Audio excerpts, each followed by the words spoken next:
மூன்றாம் பாலினத்தவரின் நல்வாழ்விற்கென நாட்டிற்கே முன்னோடியாக பல்வேறு புதுமையான திட்டங்கள் தமிழ்நாட்டில் நடைமுறைப்படுத்தப்பட்டு வருகின்றன.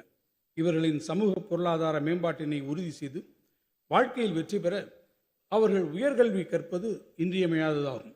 எனவே புதுமை பெண் மற்றும் தமிழ் புதல்வன் திட்டத்தின் கீழ் உயர்கல்வி பயிலும் மாணவ மாணவியர்களுக்கு மாதந்தோறும் 1000 ரூபாய் உதவித்தொகை வழங்கும் திட்டம் இவர்களுக்கும் விரிவுபடுத்தப்படும்.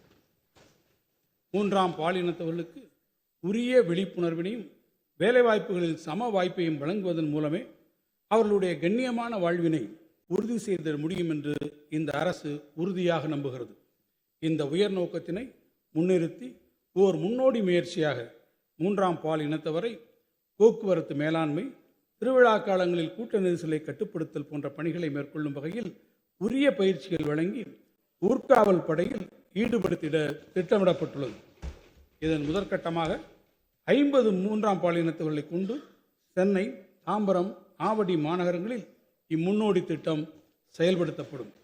இவ்வாறு பணிபுரியும் மூன்றாம் பாலினத்தவரின் மதிப்பூதியம், பயிற்சி மற்றும் சீருடை போன்றவை ஊர்காவல் படையினருக்கு சமமான வகையில் வழங்கப்படும். இந்த முன்னோடி முயற்சி மூலம் மூன்றாம் பாலினத்தவரின் சுயமரியாதையுடன் கூடிய வாழ்வு உறுதி செய்யப்படுவதுடன் அவர்கள் சமூக நீரோட்டத்தில் இரண்டர கலந்து வாழ்வதற்கான வாய்ப்பும் ஏற்படும்.